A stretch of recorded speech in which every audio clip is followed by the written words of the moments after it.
Hello everyone. Today we are going to continue with the last topic of our chapter, current and electricity, that is the Joule's law of heating. Joule's law of heating क्या होता है? Let's see. The statement says the heat produced in a conductor is first directly proportional to the square of current passing through the conductor. Second, directly proportional to the resistance of the conductor, and third, directly proportional to the time for which current is passing through the conductor. देखते हैं इसका मतलब. Here I have a conductor, the resistance of which is R. इसकी resistance R है. मैंने इसको connect किया एक बैटरी से which is supplying a potential difference of V, that is it is supplying a current of I as well. ये जो battery है ये I current supply कर रहा है और मैंने इस बैटरी को कनेक्ट रखा T टाइम के लिए. तो जो इस कंडक्टर में हीट प्रोड्यूस होगी and the heat produced is directly proportional to the square of current passing through the conductor. It is directly proportional to the resistance of this conductor and it is directly proportional to the time for which the current is passing through the conductor. जितना current होगा, जितना ज़्यादा current होगा उतनी ही ज़्यादा heat इस conductor में produce होगी. जितनी ज़्यादा इस कंडक्टर की रेजिस्टेंस है उतनी ही हीट प्रोड्यूस होगी और जितने टाइम के लिए मैं करंट पास करती हूँ उतनी ही ज़्यादा हीट प्रोड्यूस होगी. So if I combine the two proportionalities, what I'll get is H is proportional to I square RT, three proportionalities. Now if I remove the proportionality here by adding a proportionality constant, इसमें proportionality constant 1 होता है. So H is equal to I square RT and this is the Joule's law of heating. The same thing is written over here and this is the Joule's law of heating, that is H is equal to I square RT. Now what is the cause of heating? Heating होती क्यों है? When the electric current passes through the conductor, then the electrons undergo a number of collisions with atoms or ions of the conductor, which results in heating effect due to friction. Let's have a look at here. यहाँ पर conductor के अंदर बहुत सारे electrons हैं. जैसे मैंने battery लगाई अंदर इलेक्ट्रिक फील्ड सेटअप हो गई and the electrons started to move in the opposite direction.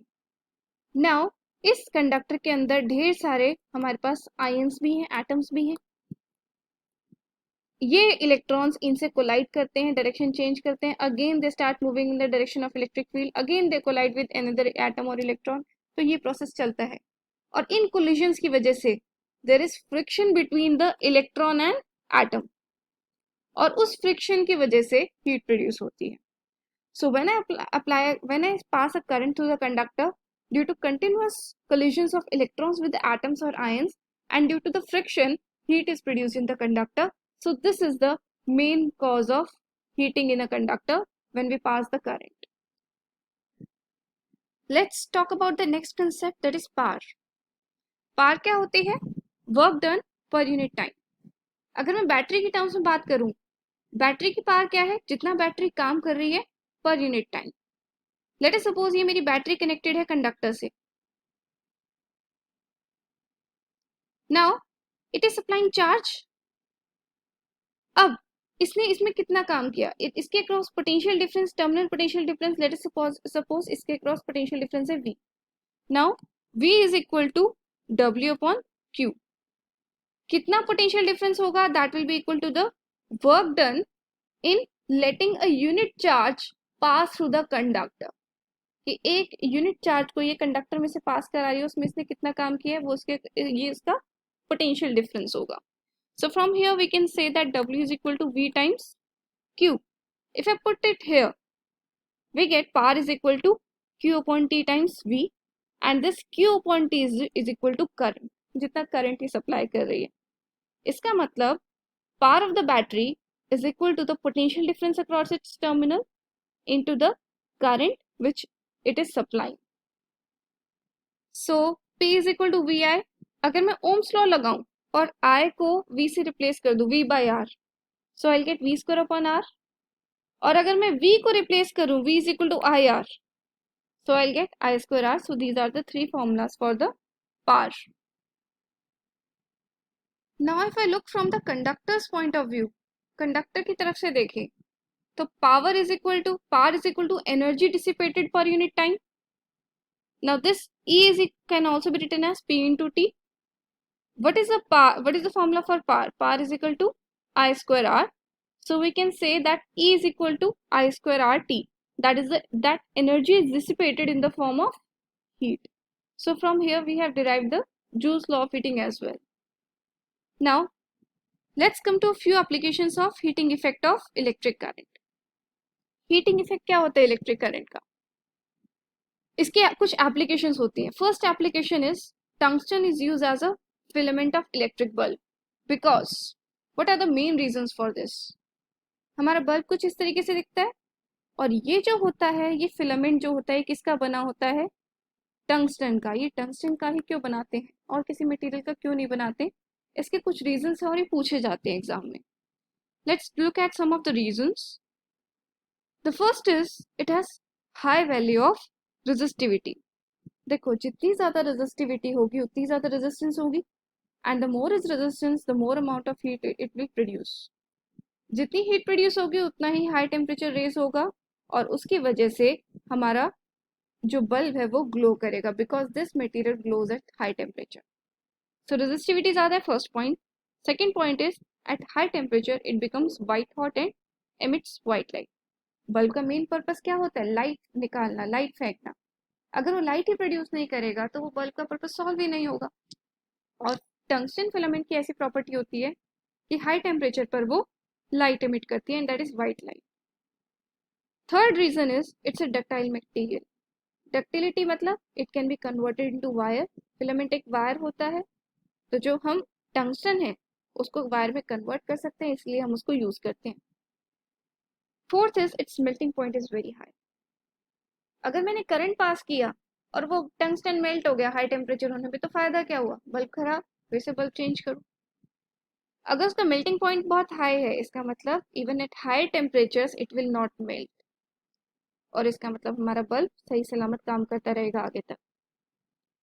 And the fifth point says it does not oxidise on heating. Oxidise नहीं होता. ऑक्सीडेशन हमने पढ़ा हुआ है.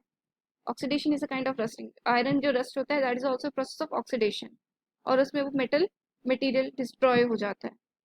तो अगर वो ऑक्सीडाइज नहीं होगा तो वो बहुत अच्छा मटेरियल है. टंगस्टन ऑक्सीडाइज नहीं होता इवन एट हाई टेम्परेचर्स, इसलिए हम उसको यूज करते हैं.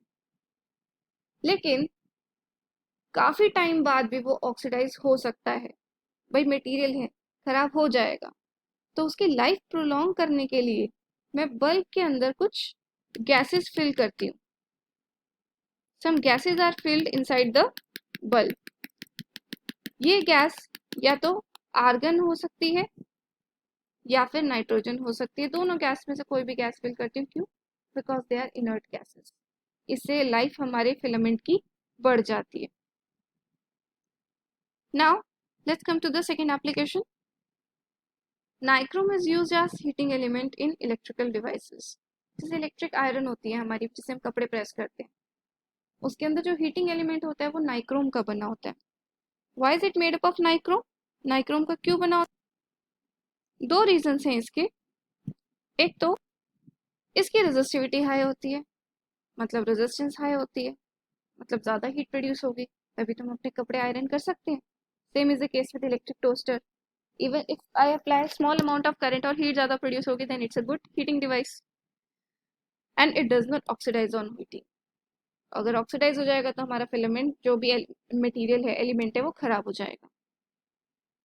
Now let's move on to the third application, that is fuse wire. Fuse wire क्या होता है? It is a short length wire made up of alloy of lead and tin. Lead और tin से मिलकर एक alloy बनाते हैं हम, और उसकी एक शॉर्ट वायर होती है, पतली सी वायर होती है. It's melting point is very low. ध्यान रखना, इसका मेल्टिंग पॉइंट कम होता है. When the current or voltage exceeds the safe limit, then due to heating effect, fuse wire will melt, thus breaking the circuit and hence protects the domestic circuit from excess current. यहाँ पर आप देख सकते हैं कुछ इस तरीके से फ्यूज दिखता है. ये एक पतली सी वायर होती है, किसकी बनी होती है? लेड और टिन के एलॉय की. अब इससे क्या होता है कि जब हमारे पास करंट आता है सर्किट में, लेट अस सपोज ये इस हमारे जो सर्किट्स हैं, डोमेस्टिक सर्किट है, उसमें करंट की सेफ लिमिट है IS। इससे ज़्यादा करंट नहीं होना चाहिए, क्योंकि ज़्यादा करंट पे हमारे इलेक्ट्रिकल डिवाइसेस डैमेज हो सकते हैं। लेकिन ट्रांसफार्मर का कुछ पता नहीं है, कभी भी वो मिस फंक्शन कर सकता है, जिसकी वजह से करंट एकदम से बहुत ज़्यादा बढ़ जाए। अगर करंट बहुत ज़्यादा बढ़ गया तो हमारे अप्लायंसेस खराब हो सकते हैं। ऐसे सिचुएशन से अपने अप्लायंसेस को बचाने के लिए हम फ्यूज़ लगाते हैं। फ्यूज़ वायर क्या करती है, इसका मेल्टिंग पॉइंट लो होता है। अगर हमारा करंट इस सर्टेन सेफ लिमिट से एक्सीड कर गया तो हम इसमें इतनी हीट प्रोड्यूस हो जाएगी दैट इट विल मेल्ट। अगर ये मेल्ट हो जाता है तो सर्किट ब्रेक हो जाता है, और सर्किट ब्रेक होते ही करंट विल स्टॉप, और जो हमारे जितने भी अप्लायंसेस हैं they will be safe. So that's how electric fuse works. So this is the end of the topic. In the next video, we'll continue with some worksheets on potentiometer and Joule's law of fitting. That's all for today. Have a good day.